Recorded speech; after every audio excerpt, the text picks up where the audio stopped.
At 5:33, we'll call the meeting to order. Number 2, approval of minutes of meeting for March the 20th, 2024, and for May the 28th, 2024. Mr. Chairman, if I may, just want to draw your attention to an error actually on the minutes. It should not say March 20th and May 28th. These minutes are actually for, sorry, I'm getting my dates here, May 15th and May 27th. Did the Planning Commission receive both sets of minutes? No. Okay. May 28th. Okay, so it'll just be the May 28th minutes this evening that we'll be approving, so scratch the March 20th. And just as a reminder, this is for the special Planning Commission meeting that we had for 250 College Ave. Okay. So, go ahead. I was just going to make a motion. Can I make a motion? Yeah. I'm going to make a motion to approve the Planning Commission meeting minutes from Tuesday, May 28th, 2024. Do you need me to table? No, we can just scratch that for now since it's incorrect on the agenda. Yeah, we won't Okay. approve anything for March 20th. I second. We have a motion on the floor to approve the minutes for May the 28th, 2024. Ready for the question? All in favor, let it known by saying aye. Aye. Aye. Aye. Aye. Aye. Oppose? Ayes have it, motion carried. Subdivision and land development. Is there any comment on that? Mr. Chairman, we don't have any actions tonight for subdivision and land development. Okay, number 5, certification of blighted properties. A, 739, 741 Manor Street.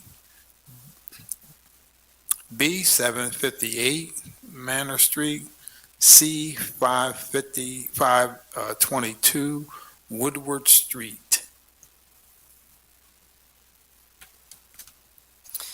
Mr. Chairman, all of these properties were reviewed by the Property Reinvestment Board. I have the folders here. If we do need to reference anything, I've looked through these folders from the Property Maintenance and Housing Inspection Bureau, which have provided the proper documentation demonstrating conditions of blight for these 3 properties.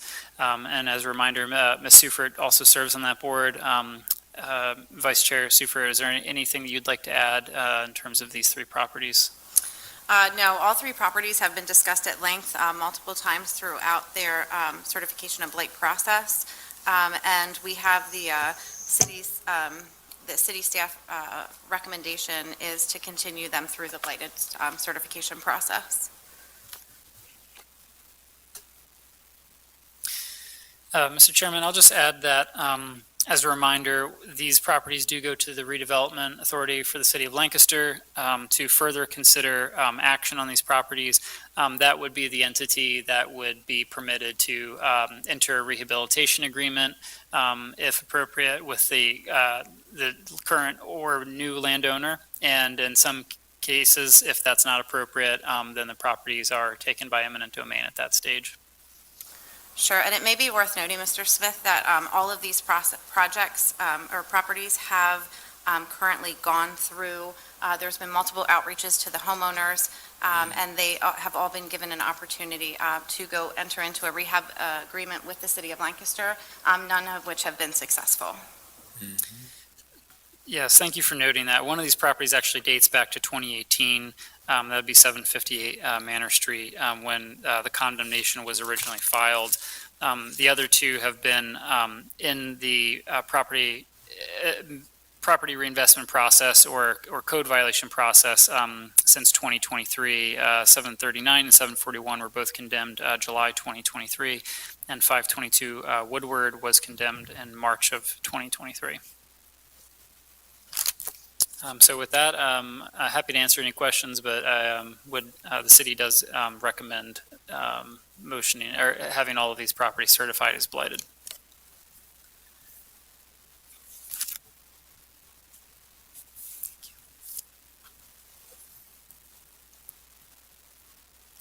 Okay.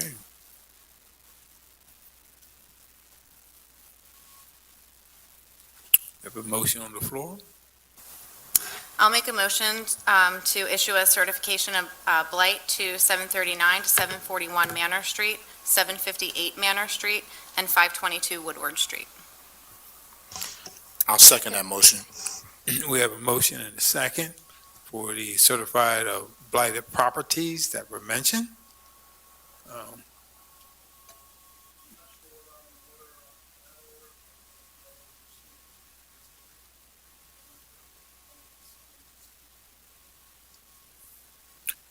Yeah, what we'll do, we'll have public comment. Why don't we just keep the motion on the floor and then you can approach the podium? Can you approach the podium? Yes.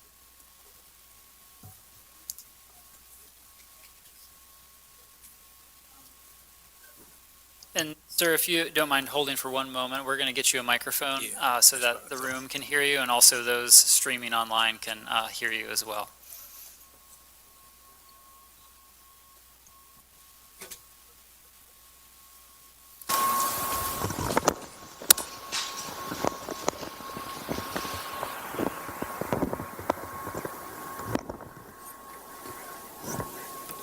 Good afternoon.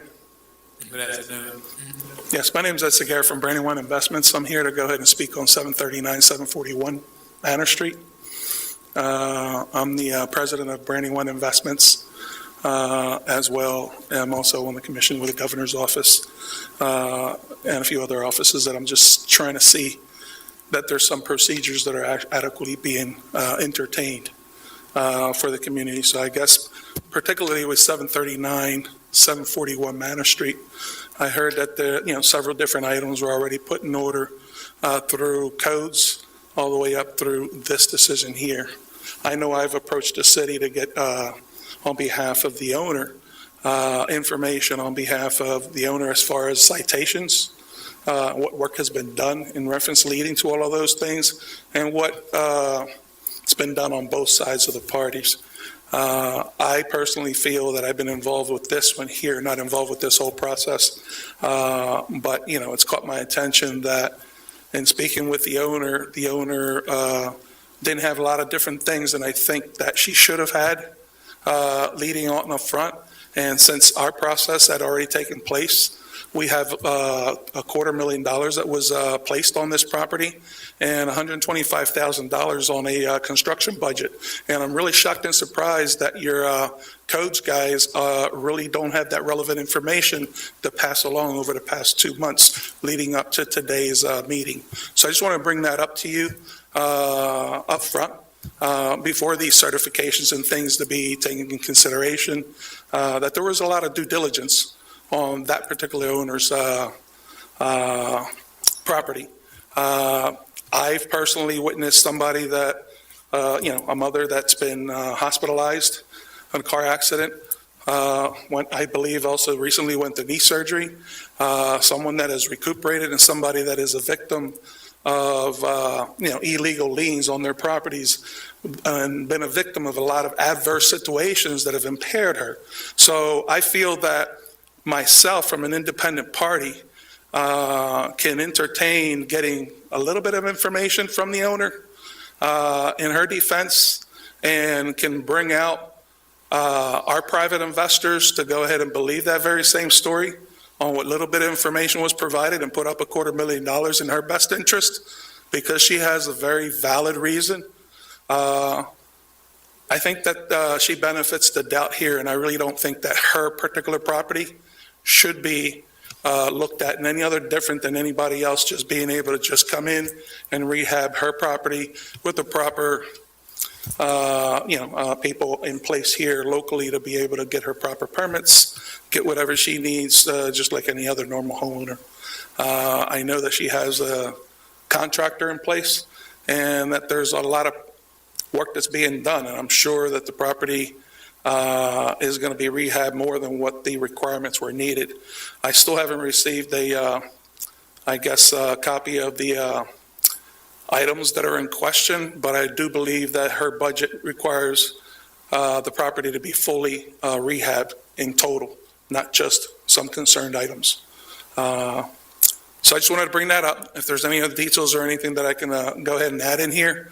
But I think that there's got to be there should be some empathy, I guess, with regards to this particular property owner. Myself being in the business for well over 25 years, I'm really a little bit shocked as to how this process has moved so quickly into this stage here. As I've been involved with the loan process and getting her the rehab funds, I haven't heard anything or seen any documentation. So with that regard, if there's any questions or anything that need to be done, I'm sure there's documentation. I'm sure that there's some things in there, but I'm seeing somebody, I guess, I like to use the word of, I'm my mother's keeper, and I don't like seeing anybody's property being taken away or being put in any kind of way or any kind of risk without, first things first. I think if a codes guy is going to come over and say, hey, I got these situations here to address, then you know what, give me some guidance. Okay, if I'm a single mother, if I'm a single somebody that is going through some challenges, help me out. Lead me through the resources. Lead me to what I need to get. Who do I need to see? What items do I need to get? As far as I'm concerned, she's a victim. She's a victim of electricians that didn't finish their work and left her out. She's a victim of a company that, replaced sewer pipes. She spent $20-some thousand to get that done. She has receipts. She spent a lot of money with the electricians, all that works. And I personally went through this property. As far as the bones, bare bones of this property, everything is all good. So as far as inside, I can't judge on that because it would be discriminatory to go ahead and opinionate anything on the way anything is inside, but the buildings, the structures and everything look pretty good to me. Look pretty good of our investors, look pretty good of our partners. A little bit of unfinished items there that need to be concluded by some contractors that don't deserve to be contractors. But, a mother, which is actually trying to go ahead and protect her retirement, that is a nurse, committed to her community, that I've seen a lot of positive things in here that I was able to go ahead and advocate on her behalf and put $250,000 out on it to take care of her situations, even though her titles were all clouded with illegal liens on them. Can I ask you, sir, are you part owner of the property? What is your? No, I am not. I own Brandywine Investments. I do handle Brandywine Investment? Brandywine Investments finances rehab and construction loans. We handle residential investment, commercial lending. You're providing a loan to the owner? We've already done that. It's already been closed over a month now, I think. So that's why I'm a little bit shocked that this is gone, because that information has been out there for over 2 months now. Can I make a recommendation? So I would suggest that you reach out to James Nixon at the City of Lancaster itself. Mr. Nixon has worked pretty thoroughly with the homeowner and has also worked with them to try to understand with some of the permits that were submitted, why those permits the information was incomplete on them, and that's why they were denied within the city. So I think that you should reach out to him. He would be able to give you a better answer to your request. And I appreciate that response. I've already reached out to them. I actually spoke to the mayor herself. She knows me personally. So we are already looking into any and all these things. I just don't believe that this property should be here. Property should be back at the stage of, let's take care of the property, let's get the proper permits, and let the property be done. I don't think it should be here. That's my opinion on it. I spoke to the mayor. I'm aware of Mr. Nixon and some things that have already been done, but yet, for myself, I haven't received any documentation to that effect. So if you're not the homeowner, I don't believe that you should receive that particular documentation, but you should be able to get that from the homeowner because they do have copies of all of the No, I understand. coordination meetings and things that went through. Correct. And again, what I'm saying is had he known the information and had he known that the bar is getting a loan and has gone through all the processes, So throughout the process. then I think that there should have been some waiting on that. Rehab agreement with that particular homeowner, financial is certainly a subject that is addressed throughout that. It's my understanding that towards the end of this project, there was no response from the homeowner, and that's why we are where we are today, because the homeowner wasn't responding to the city, the request that the city was sending, so therefore, we continue to take it down through the project, or down through the process, because we can't have unsafe buildings. If I recall correctly, this particular property has some really significant electrical issues with it that are a fire hazard, not only to that particular property, but also the surrounding neighborhoods. But the property has been closed down. There's no fire hazard until the electricity is connected back to the property. Sure. So all of those things do need to be addressed. There's no argument with that fact. I just think that those things needed to be worked out prior to getting to this point here. So there were opportunities to work through those points prior to this. And my role here is not just on that end. My role is also, as a protection of the citizens here, property owners in general, not just here in Lancaster City, but also with the state. I am also on the Governor's Advisory Commission, so I also want to see the processes that are being taken place with any and all property owners, okay? With this particular person, the governor's already filed a lawsuit against a real estate company that has put some illegal liens on a lot of the citizens' properties. And, some things really needed to be called out and really needed to be concerned. I really do think that she has gone out. I read the document of when she was put a notice in there, and that has a little bit misleading information that even I wouldn't. Because if I'm not opposing to the fact that it is a blighted property and the property does need to get addressed, then what's there to be addressed other than go ahead and submit for all the proper You will work also orders? have an opportunity to address this property through the Lancaster Redevelopment Authority. So assuming that our committee here adheres to the motion that was made, and this goes on to the Lancaster Redevelopment Authority, you will have the exact same opportunity to enter into a rehab agreement with them, just as you did with the city of Lancaster itself. Well, I wouldn't be, because I'm not, I'm not the owner. That would be the owner. So That needs to be done. the owner of the property will also I'm here. yes, you will definitely have the opportunity to, just as you did with Mr. Nixon and throughout all that conversation and process. Sorry, excuse me, I'm sorry, let's not get into a back and forth without being at their microphone. We can all have a chance to speak, but it has to be done at the microphone. Sir, would you like to add anything else before? Yeah, I really do need to stress the fact that everything started at the local with Mr. Nixon.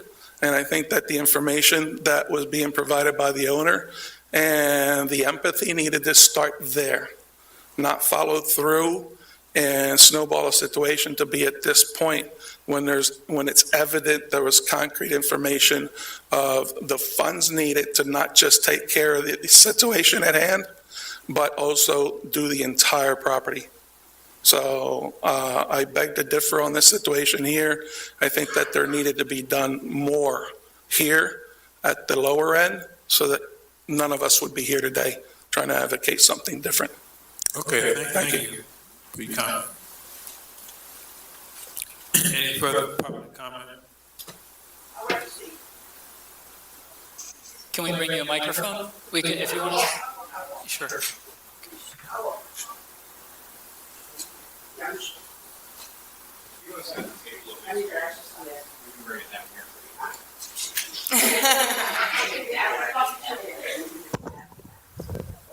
Thank you, Mr. Dastra. Thank you. Hello. I'm Wanda Rodriguez. I'm the property owner. And I don't agree with you about what you said about Mr. Dick Nixon. I've been in contact with him. And to a matter of fact, when I came here on the last meeting in March, I met with him a week or two later and at his desk, and my daughter and this other lady was with me. And when I spoke to him, I said, I need a little more than a month. He said, I only have a month to go. I said, give me a little bit more, because this trying to do what I'm doing with my property, it's going to take me longer to get the refinancing or whatever that I got to do. I wasn't just involved with Brandywine. I was before him. I was everywhere. And I asked him, I said, I need a bit more time. Give me a month and a half. I'm going for surgery, whatever. And he said, no, I don't have enough time. He hasn't been the one helping me like he was supposed to. Back in December when I came here, the March for the E-Blight, whatever, I was the one that reached out to him sometime December, January, because I had submitted 2 permits for the property. This is the first time ever since I own property that I've been in this situation. Like I said, we got kicked out the house July 17th. Everybody had to leave, even the tenant upstairs. Everything got shut off. The electricity, everything. So with this being said, when I went for the permits, I got a contractor and another electrical person. I brought the permits in. He wasn't even aware that I had applied for those permits. I had told him, I asked him for help. I said, hey, can you get in contact with Coleman or whoever's doing the permits, because I haven't heard anything. If it was denied or approved. Well, then he was like, oh, you apply for permits? I said, well, don't you communicate within yourselves? You should have known this before I do, because you work with them. But anyway, then I got Mr. Coleman reached out to me through email saying that what I need to do, and he wanted to meet me at the property, and I went and met him at the property. He told me what I had to do. Now, with that, Mr. Dixon has been helping me out like he's supposed to be. No. It's like, oh, when I left here, he wanted me to say about selling my building. Why should I sell a building that, like I told him, this is a legacy. I worked for this property for a long time. Why not give me a chance? Why you want me to what do you want me to sell my property for? What? So what would you ask for? I was asked, telling him I do not disagree with the rehab. I know what needs to be done, but I was looking for the right people. I've been getting burnt left and right for the past years with other properties as well.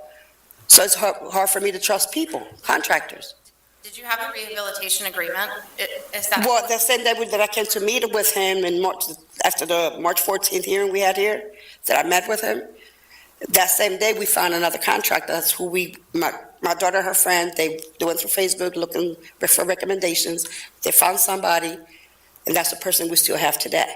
He met us at the building after the meeting with Nixon, and we showed him the violations, and he says it's not a problem, that he could accomplish what was needed there.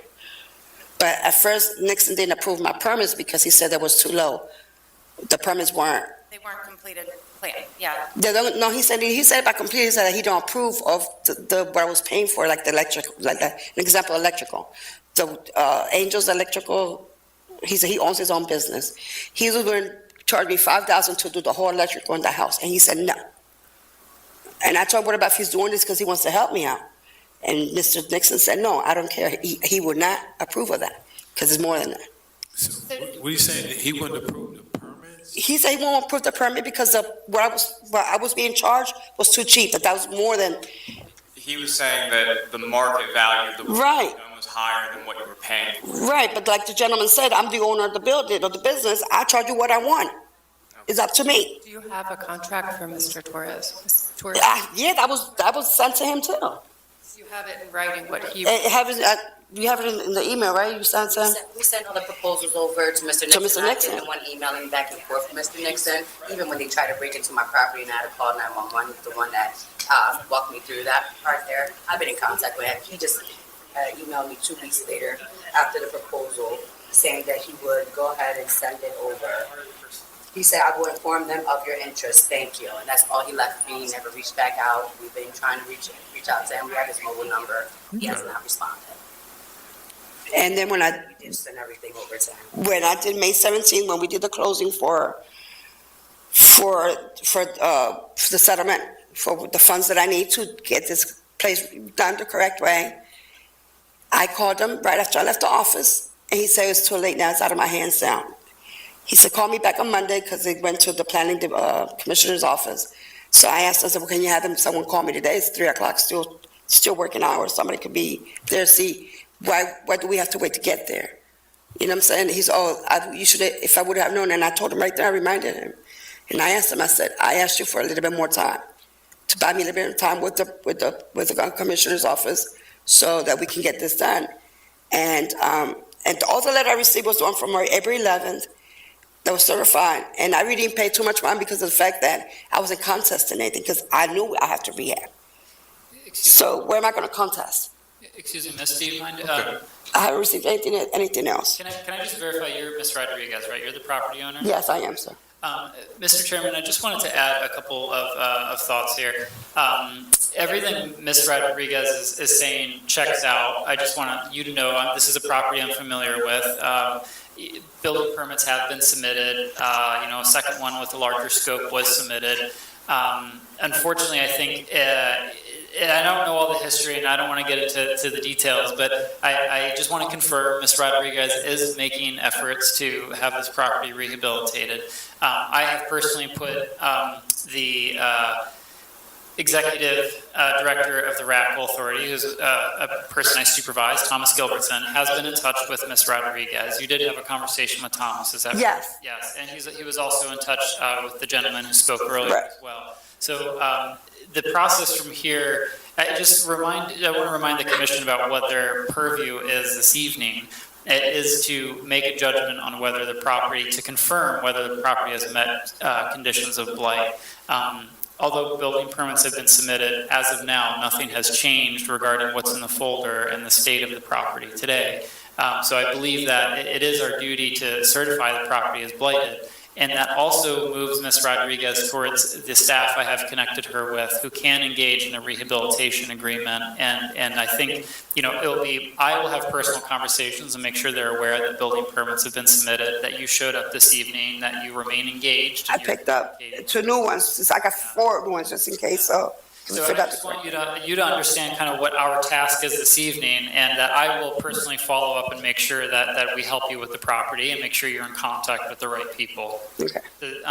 Any questions I can answer from the commission or from the landowner regarding that process?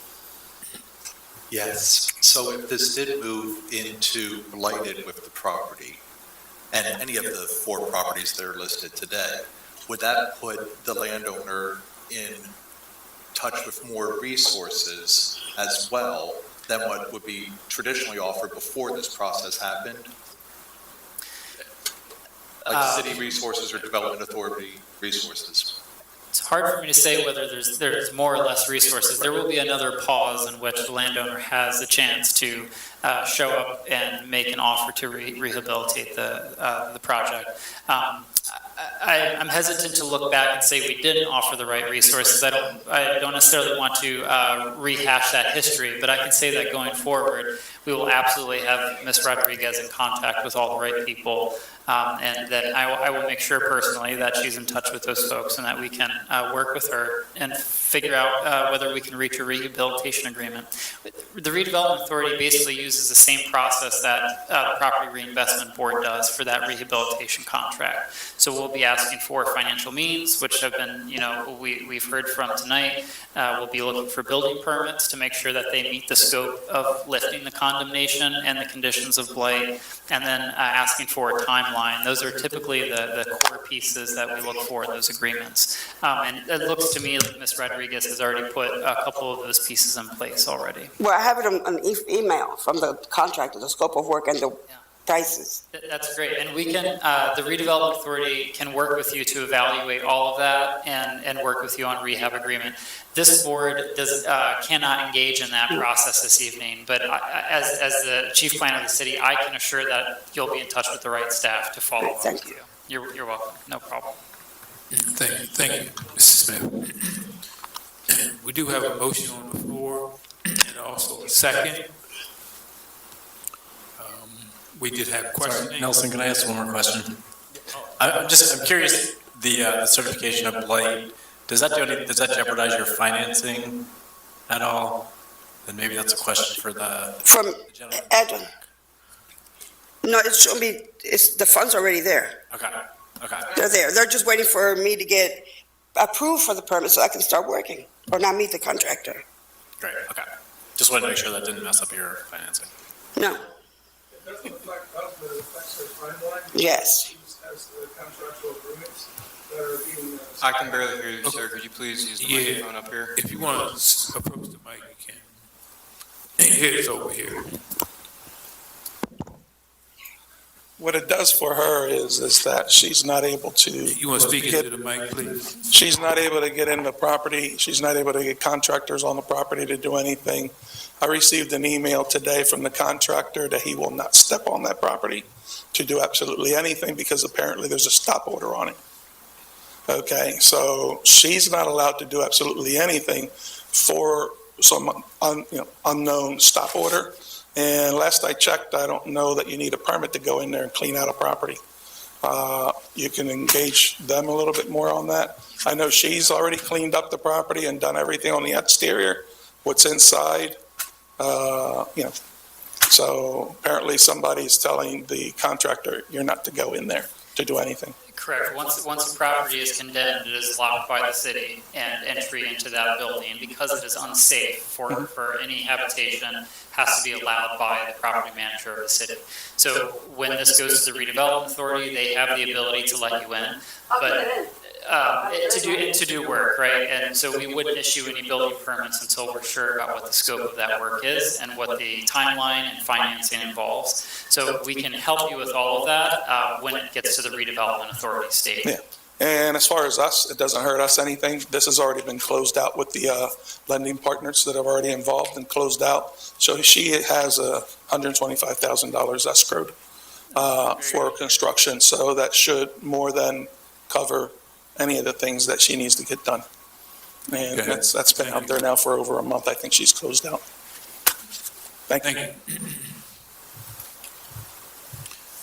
So, once again, we do have a motion on the floor in a second. We heard questioning and discussion.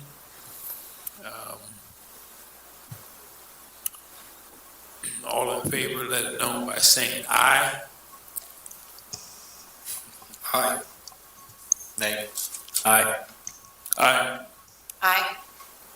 Aye. I'm going to abstain. We have one abstain. Ayes have it. Motion carried. Thank you, Ms. Rodriguez. We will be in touch with you. Yeah. Okay. Thank you. Thank you for showing up tonight. Thank you, guys. Thank you.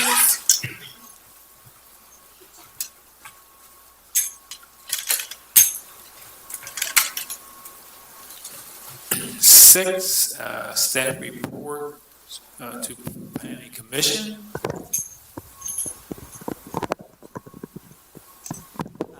Mr. Chairman, I have no report immediately right now. I'm happy to answer any questions if there are pending projects that you have curiosities about, but also just want to thank you again for taking the tour of 202 North Queen Street with us today.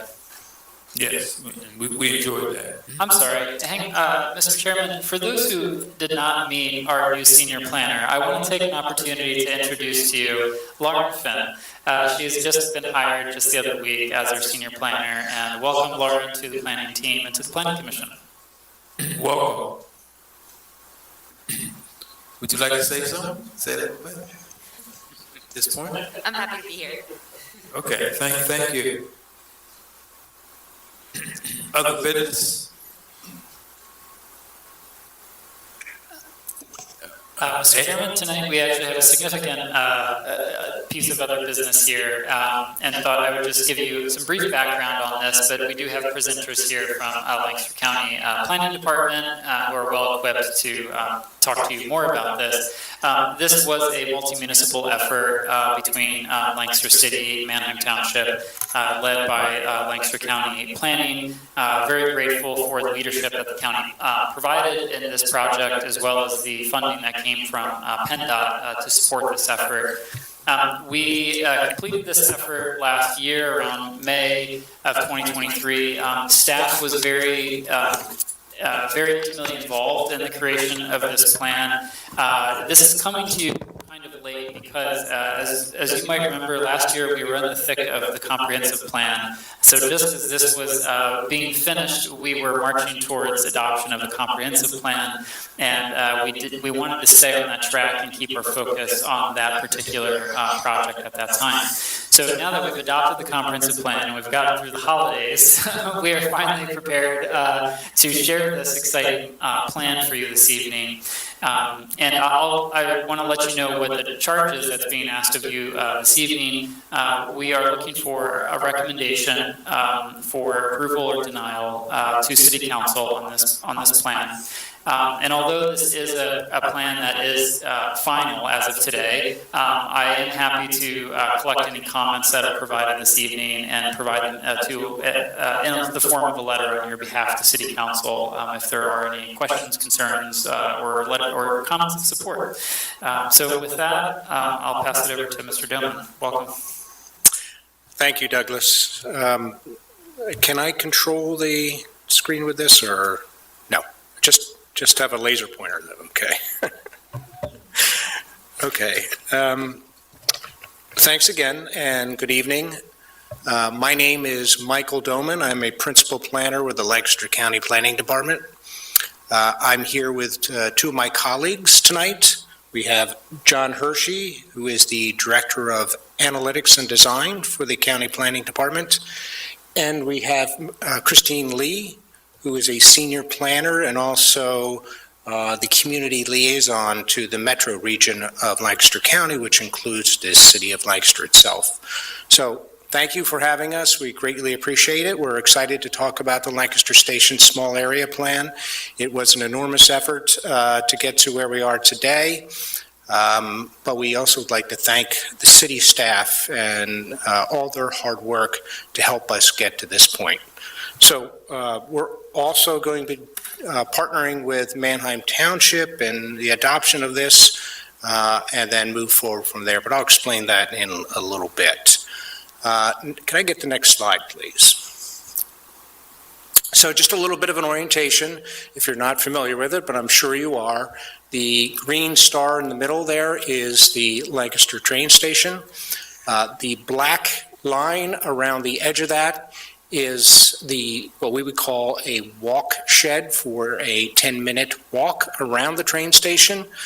But our true primary focus area was that yellow area. It's very faint, but you can see that yellow area in the middle outside of the train station. That is a quarter-mile radius around the Lancaster train station. To the west, you can see it goes just beyond Prince Street. To the east, Lidditz Pike. Just beyond that, to the north, it captures Keller Avenue and Marshall Avenue, and to the south, down to Ross Street. But quite frankly, we were above Ross Street and focused on the McGovern area itself. So, next slide, please. So, this is an important slide. I should have marked where the train station is located. Does this work? Oh, yeah. Here. The train station is located at the juncture of Manheim Township and the city. And because of past annexations decades ago, the municipal boundaries in this area is extremely fragmented. That makes it very challenging to plan for this area and utilize it efficiently. So one of our goals in this process is to work together so we can have consistent regulations between the city and Manheim Township and be able to develop this area efficiently and effectively and accommodate the population that we envision could happen here so that the train station can thrive. Next slide, please. So you may be asking, why is the Lancaster County Planning Department involved in this facilitation effort around the train station? Well, there's 4 reasons for that, and I'd like to explain those to you very quickly. The first one is Places 2040, which is the Lancaster County Comprehensive Plan. It was adopted in 2018. Can I have the next slide, Douglas? And one of the components of the Lancaster County Comprehensive Plan is this. It's called the Future Land Use and Transportation Map. We refer to it by the acronym of FLUTM.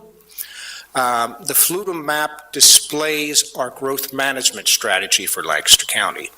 Our growth management strategy for the county, the tool that we use the most, we have been employing that for 2.5 decades, is called an urban growth boundary.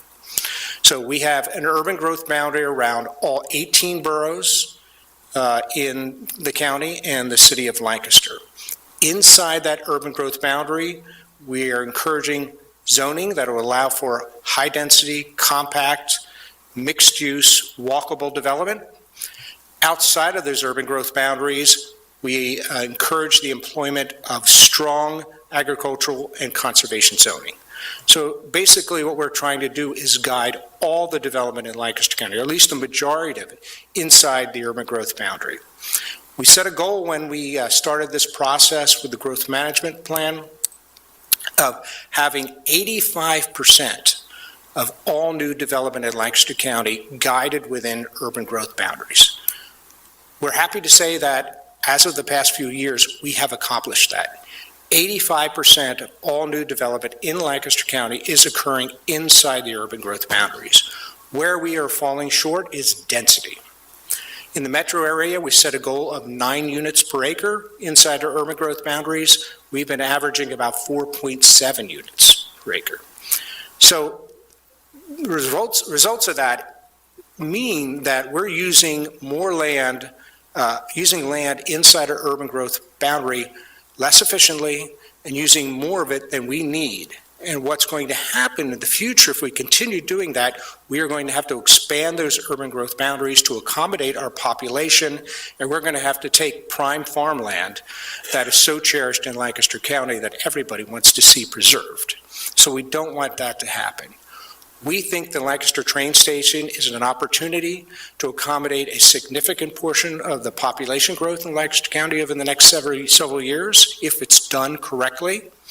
And it also can be a model for other areas that we have inside our urban growth boundary that are about the same size, because it's not happening. What we're going to show you later in our site design process is not happening in Lancaster County right now, and we need a prototype, a model to make that happen.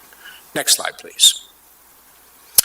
The second idea here that is consistent with the comprehensive plan is the idea of a mobility hub. Next slide, Douglas. So in 2019, Lancaster County partnered with the City of Lancaster and the Lancaster Intermunicipal Committee to produce what's called the Lancaster Active Transportation Plan. You're probably all familiar with that. One of the concepts in the Active Transportation Plan was the idea of creating mobility hubs. Mobility hubs are nodes where there is a convergence of different types and modes of transportation. So if you think about the Lancaster train station, you can drive to the station, you can walk to the station on the sidewalk network in the city, you can ride your bike to the station, you can get passenger rail at the station, obviously, you can get a taxi, you can get our RTA. It is an area where there's a large convergence of modes of transportation. The problem with the train station, though, is the land use component. The land use component around that mobility hub doesn't take advantage of the resources that are there. So that's one of the issues we're trying to deal with this plan. Next slide, please. Affordable housing, you can do the next slide. We all know that in the city of Lancaster, affordable housing is an issue. It's an issue in the county of Lancaster and all over Pennsylvania, quite frankly, the nation. The vacancy rate in Lancaster County is 3.2%. A healthy vacancy rate is between 5 and 10%. So there's not a lot of housing on the market for both rental and home ownership. The median cost for a house in Lancaster County right now is $325,000, and the average rent is about $1,400. It's very expensive. The bottom line is not only do we need affordable housing, we just need more housing. Again, the train station offers an opportunity to incorporate a lot of housing and take care of a large segment of the growing population in Lancaster. Next slide, please. And finally, we believe the train station area is underutilized. Next slide. The train station itself is very successful. It is the second busiest train station in all of Pennsylvania, or the second busiest Amtrak station in all of Pennsylvania, and the 21st busiest Amtrak station in the nation. So it is a very, very successful train station. But if you look at all the vacant area around that train station, imagine that being built out with a compact, mixed-use, high-density, walkable development. Because most of the people, as Amtrak told us, arrive at the train station by automobile and then look for parking. That's why a parking lot, a 250-space parking lot, had to be built on the north side of the railroad tracks by PennDOT to accommodate that parking. That's going to be accompanied with a pedestrian bridge over there that will connect the parking lot to the train station. That's forthcoming in the next few years. So we envision people in the future being able to live close to the train station, be able to walk to the train station, ride their bike, and make it a more successful train station itself. Next slide, please. So how do we get started in this process? Well, back in 2021, we were contacted by the Lancaster City Alliance with a concern that they were seeing and hearing that there are going to be a lot of land use changes around the neighborhoods of the train station itself. So they asked us if we would facilitate a planning process between the two municipalities, the City of Lancaster and Manheim Township, to try to address these fragmented pieces of land in and around the train station, the boundary issues, so that the actual development of that area would be more holistic, more complete, more comprehensive, and more efficient. So we took on the challenge. We did contact PennDOT, asked them to fund a revisioning for the area around the train station, and they agreed. They gave us some money. We formed an advisory committee made up of the county, the City Planning Commission, Manheim Township, PennDOT, Amtrak, the Lancaster Alliance, EDC, and the South Central Transit Authority. We held our first meeting in November of 21, and in February of 22, we had our first public open house. In March of 23, we had our second public open house, and then the plan was completed in May of 2023. Now, the document itself, we looked at existing conditions around the train station. We looked at land use, transportation network, zoning, and other issues. We did a market study. We looked at previous and related plans. There was a gateway revitalization plan that was done for the area in 2007. We took a look at that. We took a look at Manheim Township's comprehensive plan, the work the city had done on its comprehensive plan. We had a public engagement process, 2 public meetings. We interviewed over 70 people through this process. We had a visioning session. We had a design charrette, which led to the site design you will see in a few minutes. We developed recommendations and then an implementation strategy. Next slide, please. So this is the vision for the plan, and I really love this vision. I think it captures the essence of what we're trying to accomplish around the train station, which is a placemaking process. So let me just read it very quickly. The Lancaster train station area will be a cohesive and well-designed urban gateway neighborhood, safely connecting all transportation modes and attractive to a diverse mix of residents, housing, and businesses that are compatible with and supportive of increased transit ridership. Now, to take that vision and create a concept that really showcases what this vision is endorsing is what we did next. So if you can do the next slide. This is our site design concept illustration. I'm going to have John explain this to you. Just know, and one caveat is that this isn't the only way this site could be developed. This is just one way it could be developed. But we think this design really captures the essence of what we're trying to create in that area around the train station. John? Thank you. It's great to be with you all this evening. How many of you were able to attend the open house in March of 2024 when this sketch was initially shared? Well, I'm happy this evening to go through just a broad overview, and then I think we only have 2 more slides, and then we'll take some questions, any that you might have related to this. I apologize in advance if I'm a bit rusty in presenting to planning commissions. It's been a little while since I've done this. In between that design charrette phase and recommendations phase that Mike noted, I joined Lancaster County Planning Department, and in December of 2022, I had the opportunity to tweak the consultant's design, which to me didn't seem as constructible from my experience as a site designer for the previous 34 years. And so in December of 2022, I put together a sketch that was then refined by the consultant with the graphic that you see on the screen in front of you. We'll begin by focusing on the areas on the north side of the railway, which bisects this graphic through the middle.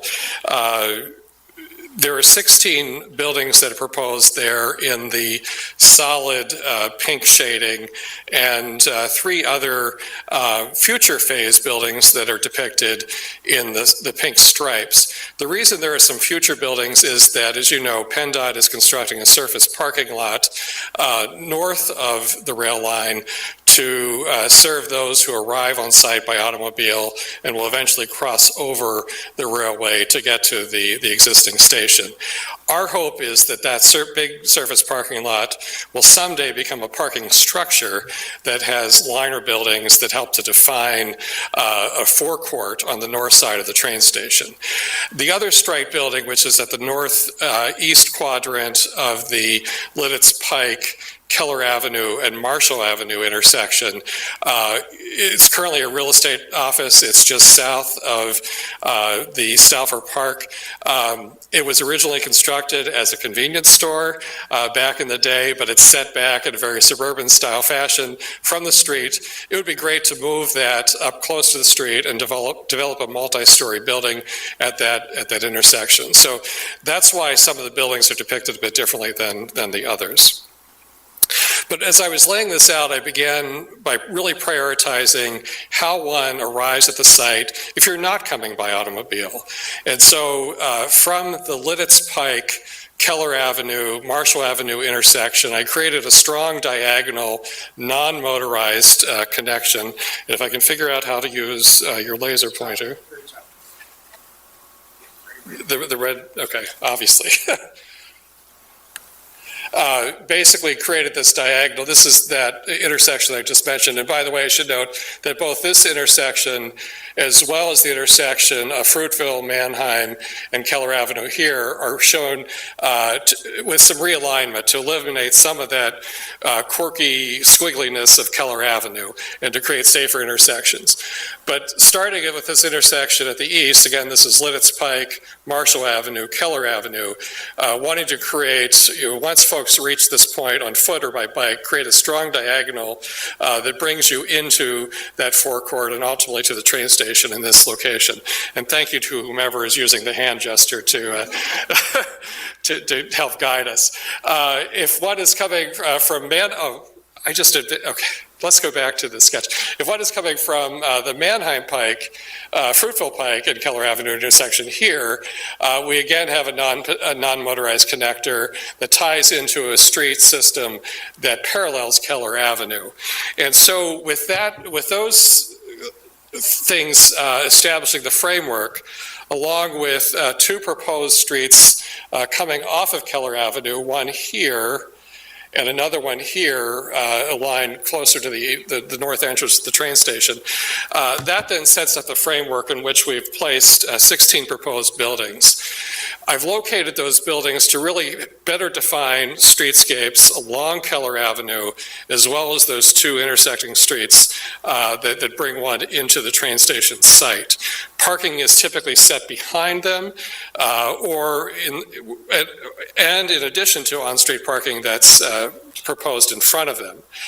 In addition to the future parking structure that I would like to see replace the surface parking lot here, another parking structure is shown here to accommodate the parking needs on this site. And we'll get into a bit more specifics in the next slide with regard to parking demand. South of the rail line, again, this is the station here. This is the current forecourt. Similar strategies here with placing proposed buildings along McGovern Avenue to define a streetscape and keeping the parking really set to the rear and behind those buildings. On the south side, a proposed parking structure is located here between North Queen Street and North Christian Street. We have a realigned intersection here at North Prince and McGovern for safety, and that then creates an opportunity for some open space just north of the former car dealership at that same intersection.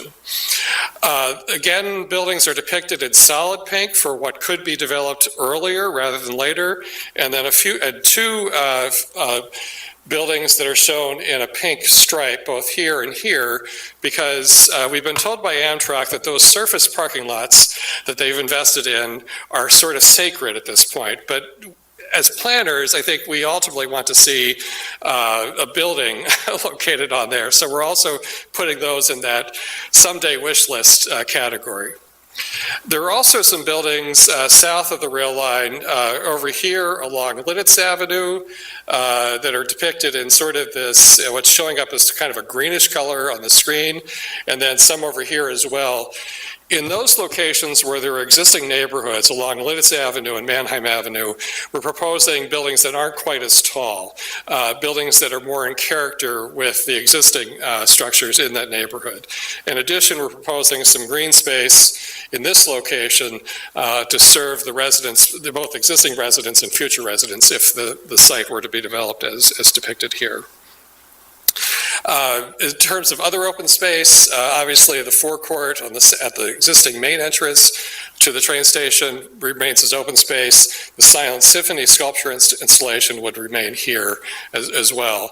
And then really establish a more walkable, pedestrian-friendly streetscape along McGovern, as well as some of the other streets within that area.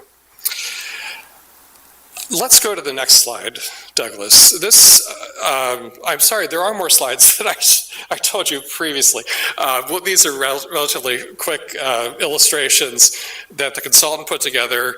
On the left side, this is looking in at that diagonal connection from Lidditz Pike and Keller Avenue out here, looking toward the train station, and that proposed forecourt back here. Same view, but a slightly different angle. Again, this is the Keller and Lidditz Pike intersection. On the right, looking at that same forecourt, in this case, the train station, the pedestrian overpass is back here, and in this slide down here, it's just off to the right. Next slide, please. And then these are some sketches that the consultant prepared of the spaces on the south side of the railway. Existing train station here, this is the forecourt. Disregard the water feature that shows sort of a squirting artichoke. I don't think we're going to have that in the final plans. It might be a red rose, who knows what they were considering. But anyway, this is to show how a streetscape could be better defined with buildings, street tree plantings, and creating more walkable places. Next slide, please. Lastly, this is the density and parking analysis. In this particular sketch, all the areas that are not up for redevelopment are masked out, and so the existing station is right in this masked area here to help with a sense of orientation.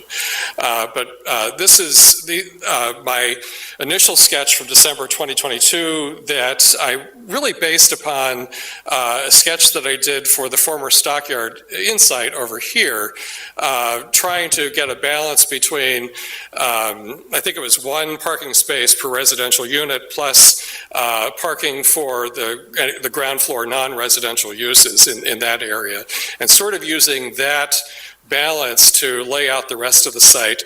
Some have said that there's too much parking proposed here, and that might be the case. I would love to see more buildings and less parking. I was simply basing this sketch upon what I had been told by the developer of the Stockyard Insight, as one parking space per unit, and then additional spaces for the ground floor non-residential uses. The proposed buildings that are shown here, with the exception of those within the Lidditz Avenue and Mannheim Avenue areas that I mentioned earlier, we're considering these to be at least 4 stories in height, with non-residential uses on the ground floor and residential uses above. We've, however, have done calculations that look at possibly bumping those up to 5 stories. 1 ground floor non-residential use and 4 residential uses above. If the latter scenario is adopted, we could achieve nearly 1,000 residential units in all the buildings depicted here on this sketch, all 31 buildings. And in addition, provide approximately 254,000 square feet of non-residential space, so approximately the size, I'm told, of a conventional wall Walmart. So lots of opportunity here to address some of the housing issues that Mike noted earlier and provide additional retail and, if needed, office space for the entrepreneurs of our community. I think that's all that I have. If you want to go to the next slide, I think Mike's going to bring this home, and then we'll take any questions you might have.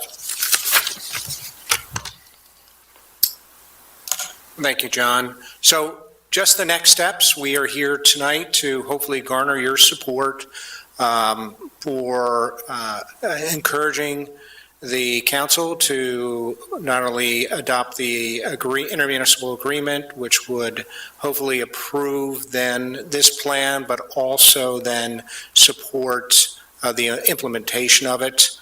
Once the once the intermunicipal agreement is approved with Manheim Township and the city, we plan on forming 3 small focus groups, which include outreach and engagement. We want to reach out to all the private landowners, the institutions, the public entities, and so forth. We want to form a focus group on land use and design, so we can coordinate the zoning and subdivision and design guidelines between the 2 municipalities, and then also have an MPO and transportation focus group. The MPO is the Metropolitan Planning Organization for the county, which programs funding for transportation improvements. And as John mentioned, there's a lot of transportation improvements, realignments that would have to occur, very expensive alignments, and we would need to make that argument to the MPO to have them endorse that. So that's where we are right now. That's what we have. Thank you very much, and we will take any questions.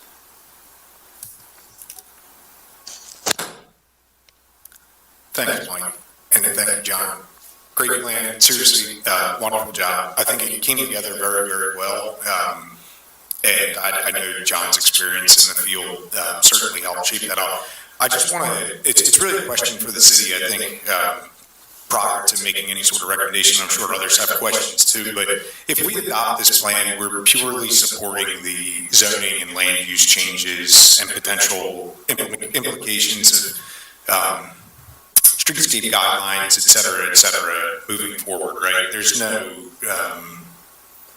those 2 streets, for instance, that John indicated on his sketch, there's no impetus that would necessarily definitely happen. It's more guiding, or where are we at in the process?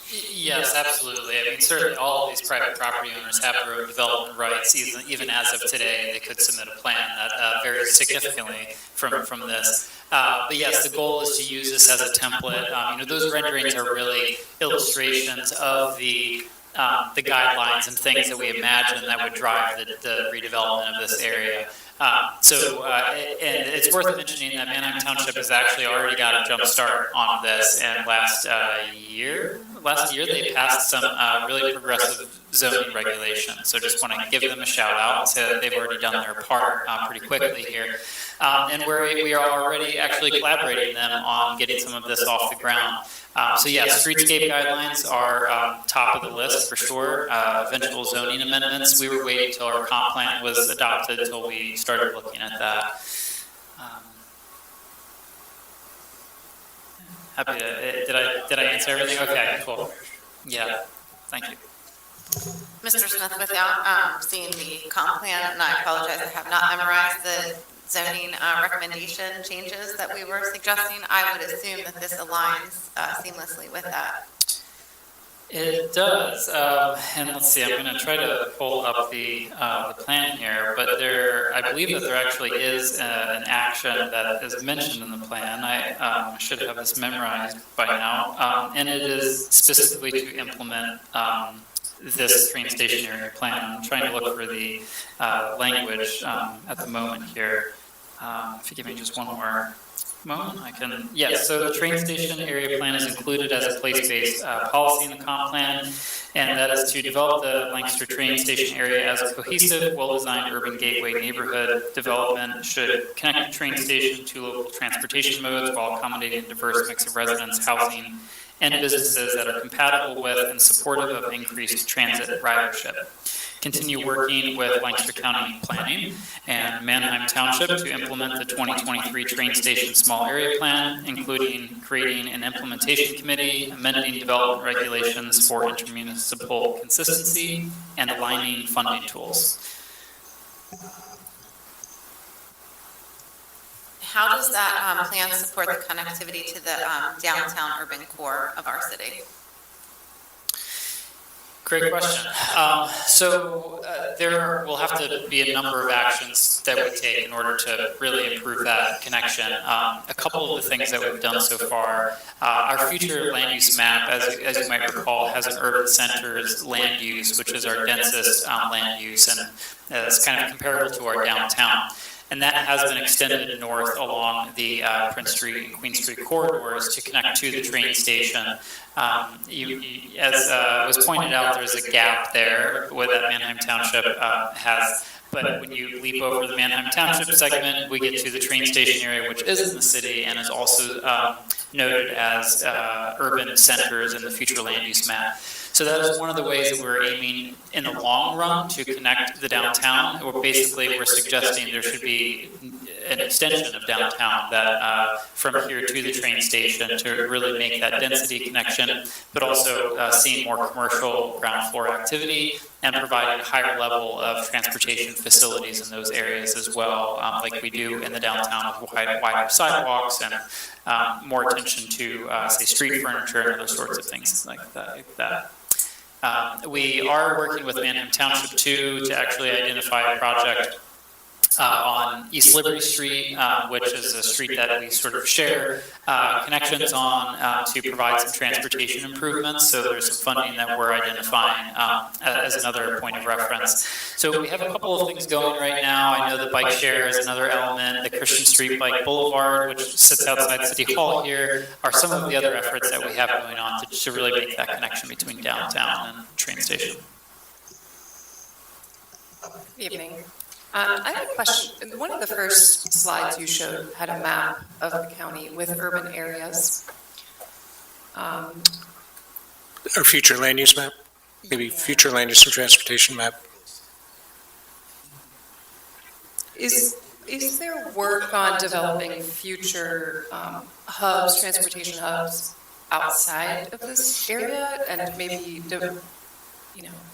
developing some of those other areas? I'm just curious why it's Yes. right here. Yes, we have both primary and secondary mobility hubs listed on the plan. It's really kind of faded. I can't quite make them out, but we can get you a better copy of this.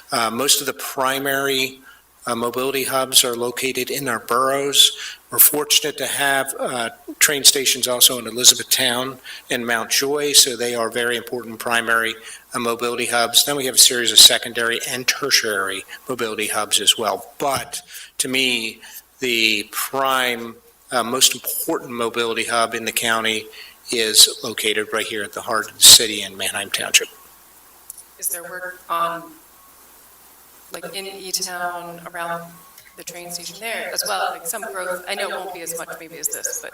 Right, and again, we're trying to use this plan as a sort of a prototype that we can apply to both Mount Joy and Elizabethtown and other areas inside the urban growth boundary. We just have not been using our land inside the urban growth boundaries efficiently enough, and we're using too much land too quickly, and we're afraid with both our population increase and the housing needs that we have right now in the city and the county, that we may have to expand those boundaries, and we really don't want to do that. Mike, can you remind me again, was there an economic analysis done on part of this plan? There's a market study that was done, yes. Okay. Yes, it's, I think it's chapter 2 of the document itself.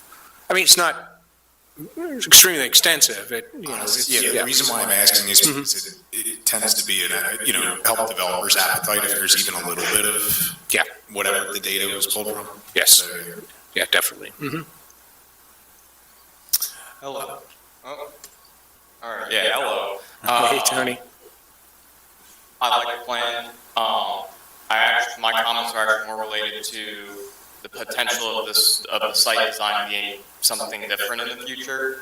And I've said this to Red Rose Transit Authority, so that's why I feel comfortable saying it now.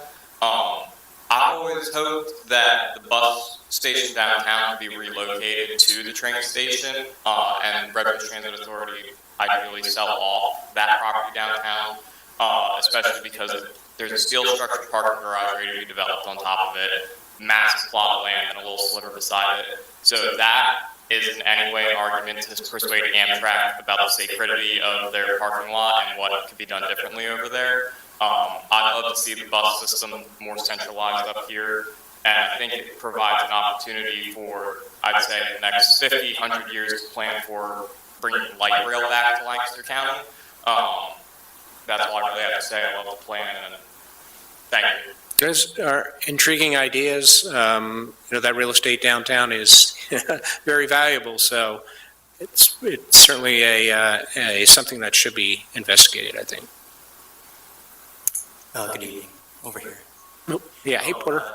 Thanks for being here and a great presentation, and I really appreciate the work Thank you. you've all done to bring this plan together.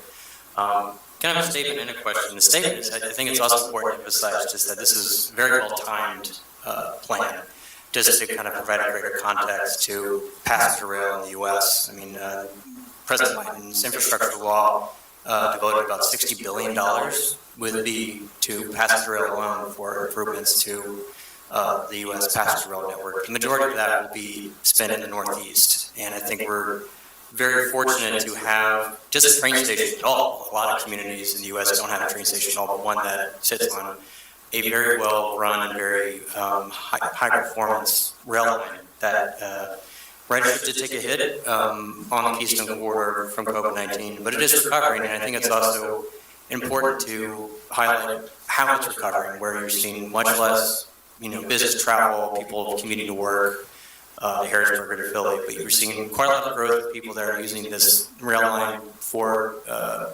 leisure travel. So instead of taking the train to go to your office in Philly, you may be working from home now, you're now taking the train over the weekend or to go visit family.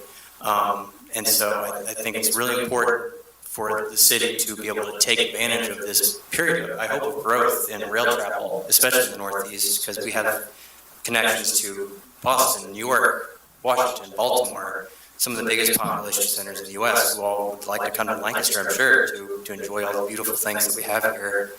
So I think it's really important that we have a attractive gateway, also just because it looks nice, but also because it's a great way for us to, as you stated already in your presentation, to really take advantage of this incredible asset that we have here as much as we can and encourage ridership growth and people to take the train more and more. So I think I really am excited to see what kind of synergy we can develop with what's going on in the wider world and what's going on in the land right around the station. And my one question is, I'm curious if you could go into a little more detail about some of the transportation elements, because I know pretty much every road around the station, major road around the station is a pin-in road, I think. What the process would look like for some of those changes to, say, McGovern Avenue or realigning some of the intersections around.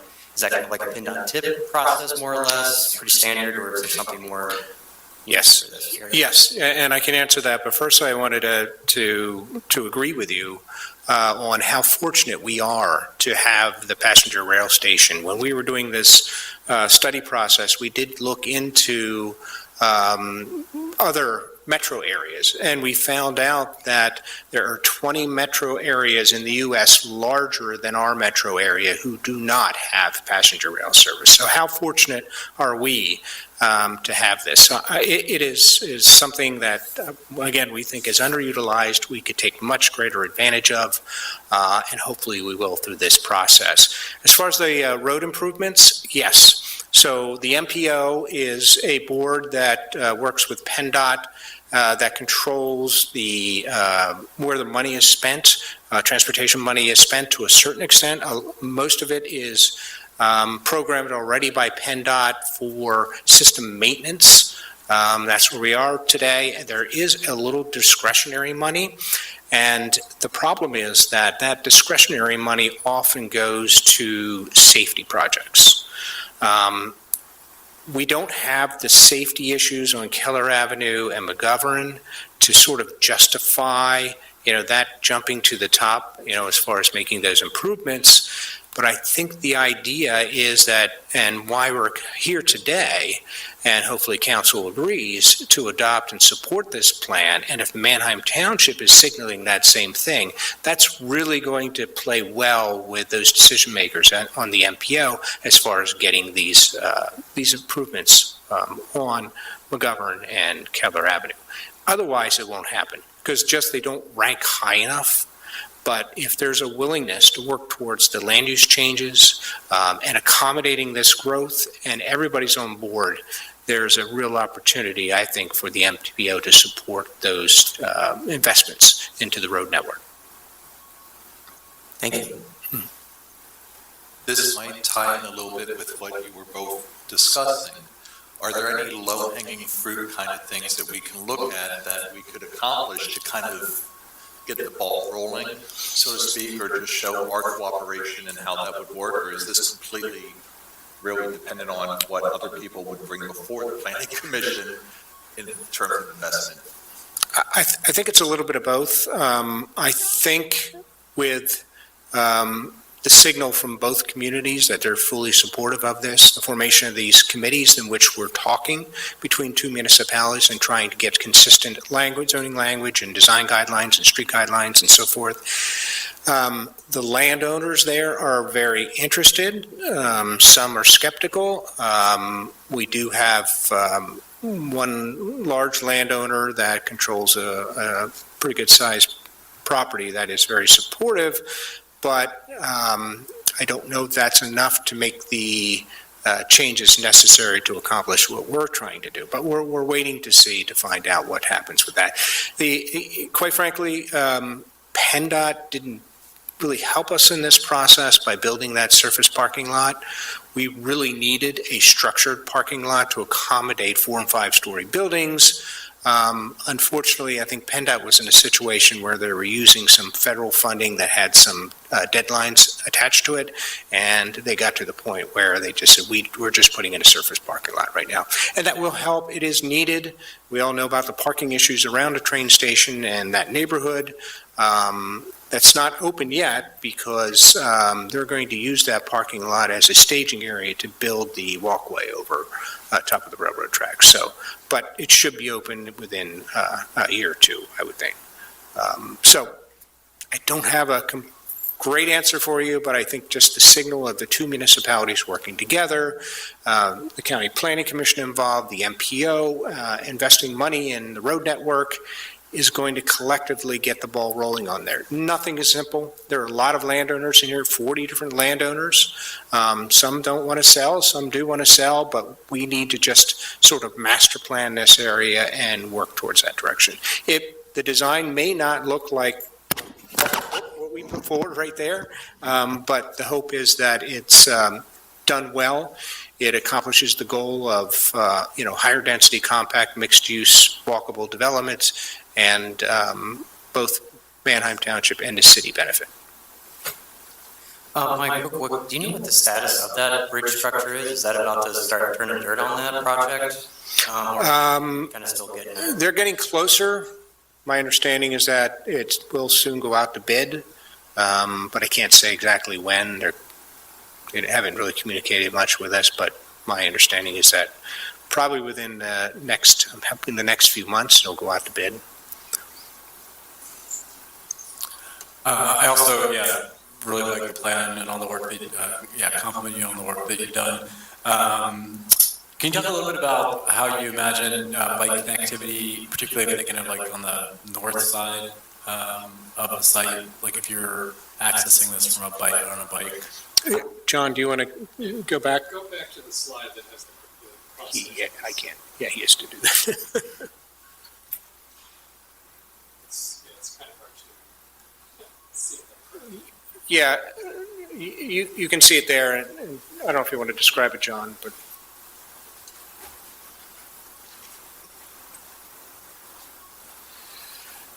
In this graphic, the green lines that you see are primarily bike routes, and they extend southward from Fruitville Pike on the left and Lidditz Pike on the right, basically tying in areas such as Stauffer Park on the right through a designated bike area, bringing you to the intersection of Keller and Marshall and Lidditz Pike, and then into the site through that diagonal that I noted earlier.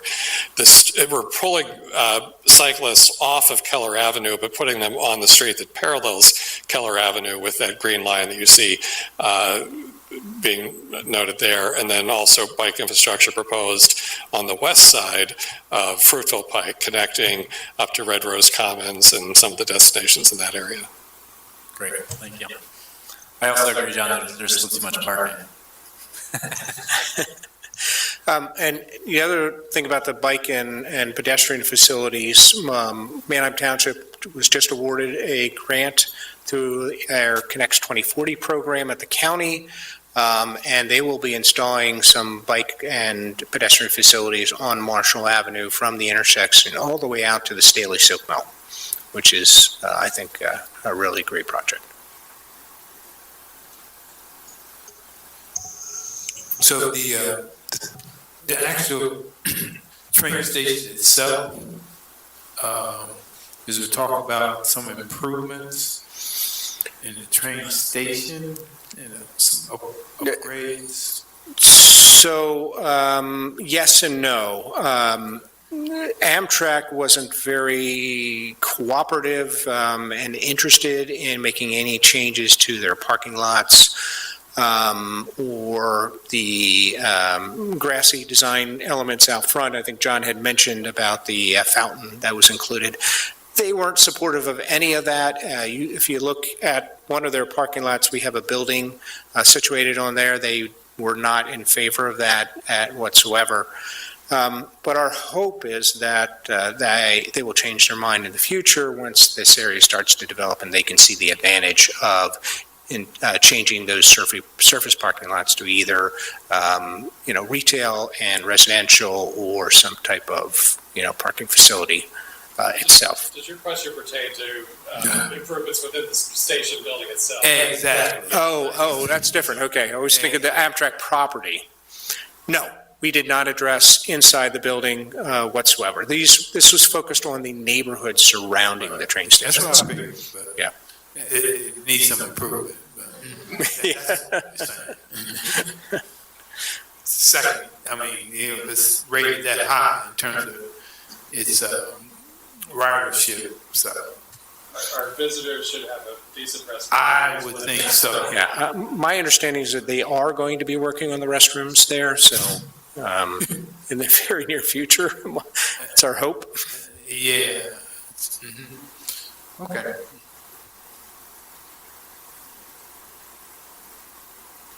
Any other questions? Well, thank you very much. I appreciate it.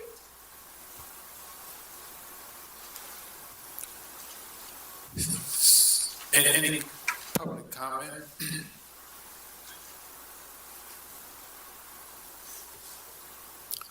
Hearing none. Do we have a motion on the floor to move forward to city council? I'll make a motion to recommend the plan for approval to city council. Second. We have a motion and also a second. Any further question? All in favor, let it known by saying aye. Aye. Aye. Aye. Aye. Aye. Opposed? Ayes have it, motion carried. Congratulations, moving forward. Yep. Mr. Chairman, I just want to note for the commission and both the public that this will be on the city council agenda next Tuesday for a presentation to them, and I believe Mr. Hershey and Mr. Dillman will be there as well for that. So that's the next step. I'll keep you apprised as that progresses. Thank you. Oh, yeah, we might even have Manheim Township in the house. That would be lovely. Oh, yes. Any public participation? Hearing none. Make a motion to adjourn the meeting. Is there a motion on the floor? A motion to adjourn? Second. We have a motion and a second. For the question, all in favor, let it know by saying aye. Aye. Aye. Aye. Aye. Meeting adjourned. At, what time is it? 6:57.